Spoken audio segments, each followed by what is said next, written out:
42 জন এমএলএর সঙ্গে লড়বেন, আপনাকে চ্যালেঞ্জ দেওয়া থাকলো 72 ঘন্টার মধ্যে যদি আপনি এই বক্তব্য প্রত্যাহার না করেন এবং মুসলিম এমএলএদের কাছে ক্ষমা না চান, তাহলে আপনার সঙ্গে আমি হুমায়ুন কবির নেতৃত্ব দিয়ে বোঝাপড়া করব। মুর্শিদাবাদ জেলায় যেদিন ঢুকবে সেদিন ওকে বুঝিয়ে দেবো যে মুসলমানের শক্তি কতটা। আজকের দিনে আপনি যখন হিন্দু হিন্দু হিন্দু করছেন আর মুসলিমদের এইভাবে অপমান করছেন বা চ্যালেঞ্জ করছেন, আমি হুমায়ুন কবির একজন মুসলিম বিধায়ক হিসাবে চ্যালেঞ্জ করছি আপনাকে। আপনি 72 ঘন্টার মধ্যে এই কথা প্রত্যাহার না করলে এই 42 জন এমএলএ আপনাকে বিধানসভার ভেতরে আপনার যে ঘর সেই ঘরের বাইরে আপনাকে আমরা বুঝে নেব। মুসলিম এমএলএদের অসম্মান করবেন, মারতে যাবেন, বলবেন আছাড় মারবো বা ধরে রাস্তায় ফেলবো, ওনাকে রসগোল্লা খাওয়ানো হবে নাকি? ওনাকে যা জবাব দেওয়ার তাই না। তৃণমূলের বিধায়ক যে মুসলিম বিধায়করা তাদের চ্যাংদোলা করে পরের বার তারা ফেলে দেবে ক্ষমতায় এলে।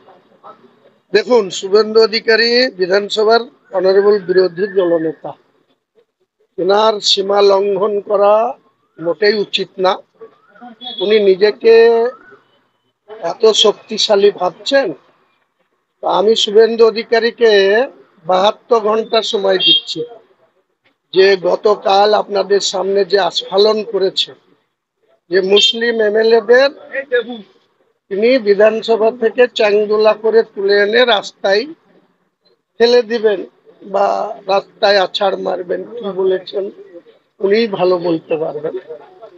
আমি ওনাকে বলছি ভদ্রভাবে, আপনি দলনেতার মতো অপোজ করুন, বিরোধিতা করুন, বিধানসভার ভেতরে করুন, বাইরে করুন, কোনো সমস্যা নাই। কিন্তু আপনার এখনো এত হিম্মত হয়নি যে আপনি বিধানসভার ভেতর থেকে মুসলিম এমএলএদের বের করে চাংদোলা করে রাস্তায় ফেলবেন। আবার সেটা এখন ক্ষমতা না, 2026-এ।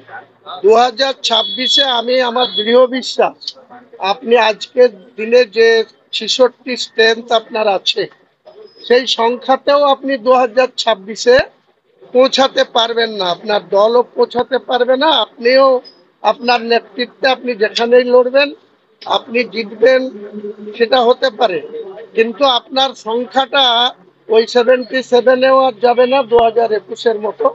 এবং এখন যে স্ট্রেংথ আছে 66, সেটাও আপনি নিয়ে যেতে পারবেন না।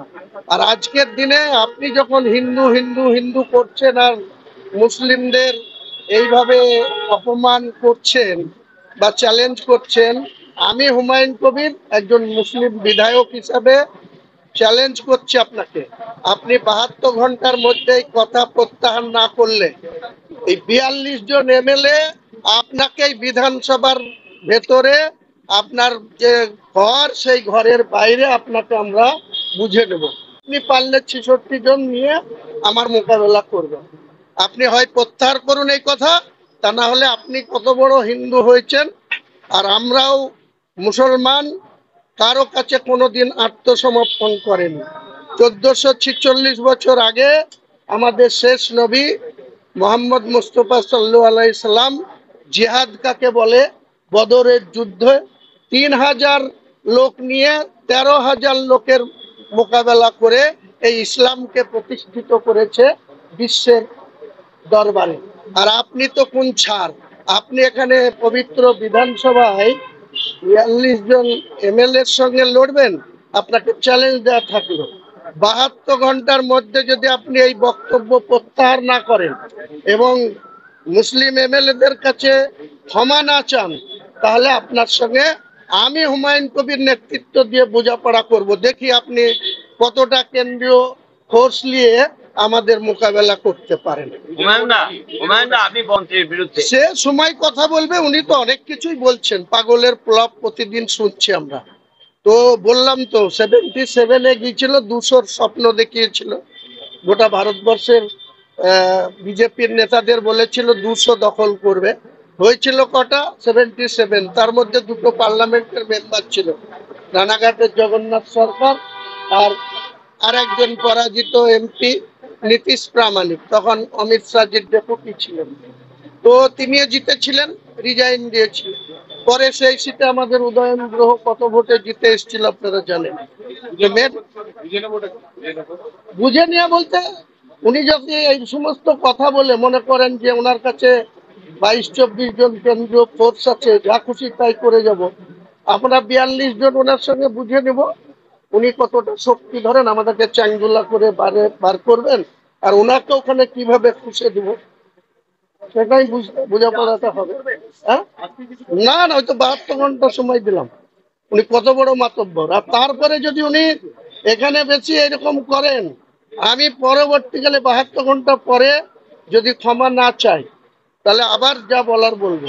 তারপরে ও মুর্শিদাবাদে কি করে ঢুকে, ও তো বিরোধী দলনেতা শুধু মেদিনীপুরের না আর কলকাতারও না, ও বিরোধী দলনেতা গোটা রাজ্যের। সে মুর্শিদাবাদ জেলায় যেদিন ঢুকবে সেদিন ওকে বুঝিয়ে দিব যে মুসলমানের শক্তি কতটা। ওনাকে মারতে আসেন তো ওনাকে কি আমি রসগোল্লা খাওয়াবো নাকি?